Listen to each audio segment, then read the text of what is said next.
Memandang urgensi pengembangan komoditas kelapa sebagai penggerak ekonomi daerah, Bupati Inhil Herman gelar pertemuan dengan para pengusaha, pejabat pemerintah Kabupaten Inhil terkait, termasuk hadir unsur kantor unit penyelenggara pelabuhan dan pihak berkewenangan lainnya. Dalam pertemuan yang berlangsung Kamis siang di aula kantor Bapeda tersebut, Bupati membahas potensi dan sistem perdagangan kelapa dalam menyukseskan program hilirisasi kelapa melalui pemanfaatan pelabuhan Parit 21 Tembilahan. Bupati bahas rencana pengadaan kontainer untuk logistik kelapa dalam memangkas jalur pengiriman, serta pengaruhnya terhadap penjagaan ketahanan kualitas produk. Dengan rencana kerjasama dengan PT Snipek Group Batam yang perwakilannya juga hadir dalam pertemuan ini. Jadi mungkin saya kembalikan ke kawan-kawan, terutama di pelaku-pelaku usahanya. Kira-kira seperti apa gambarnya kalau kapal kayu seperti apa, kontainer seperti apa. Itu berapa lama dengan jarak tempuh yang sama tuh masuk perjalanannya, sehingga kita bisa ngitung kira-kira kalau sekian lama kualitas kelapa kita masih bertahan atau tidak. Kalau kira sampai ke tempat sana bukan pakai kontainer, sampai sana masak sudah kelapa itu dirijik orang lagi. Kan ada syarat-syaratnya juga luar negeri terima, bukan asal-asalan. Nah kita kalau bisa memberi syarat seperti itu sehingga pada saat tekstur pun, karena setiap pembeli itu pasti punya perlakuan tersendiri ya. Mungkin apakah ukuran besarnya cukup 1 kilo atau grade A, B, dan C, kita tak tahu ya. Dan mungkin kawan-kawan pengusaha lain. Jadi mohon juga dalam diskusi ini itu yang penting.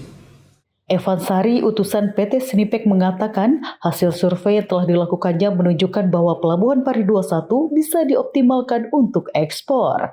Ia menawarkan skema di mana bermula dari perkebunan, kemudian masuk ke gudang Pelabuhan Parit 21, dilakukan saving container, lalu melakukan direct shipment atau pengiriman langsung ke konsumen akhir tanpa perantara. Selanjutnya, Evan yang juga merupakan putra daerah Inhil ini menjelaskan terkait tawaran kapal kontainer yang dimiliki PT Snipek Batam. Tongkang yang biasa mengangkut kontainer saat ini beroperasi Batam, Malaysia dan Singapura. Kapasitasnya 230 feet. Untuk kontainer bisa sampai 150 tius. Kemudian ini tongkang kedua 210 feet, kapasitasnya di 120 tius, kontainer 20 feet. Kemudian ini yang terbaru karena kita kemarin baru selesai docking di Batam. Jenisnya kapal, cuman kapal ini memang spesialis untuk masuk sungai. Dia shallow draftnya kecil sehingga bisa bermanuver di sungai.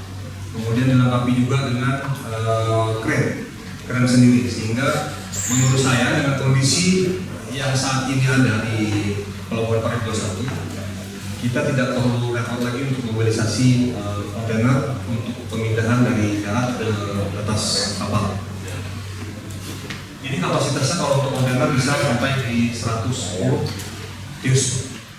Menanggapi paparan PT Snipek, pemerintah daerah dan pengusaha kelapa maupun pengusaha pindang yang hadir mengharapkan adanya perbandingan harga terkait penggunaan kontainer tersebut yang selanjutnya akan dibahas pada pertemuan berikutnya. Satu hal yang juga ditekankan Bupati Herman terkait penyempurnaan data tentang perkelapaan agar terintegrasi, sehingga memudahkan investor memahami potensi kelapa Inhil dan pemerintah daerah lebih mudah membuat kebijakan tepat sasaran sesuai dengan kenyataan di lapangan. Nirma Redisa dan Agus Trianto melaporkan untuk Gemilang Televisi.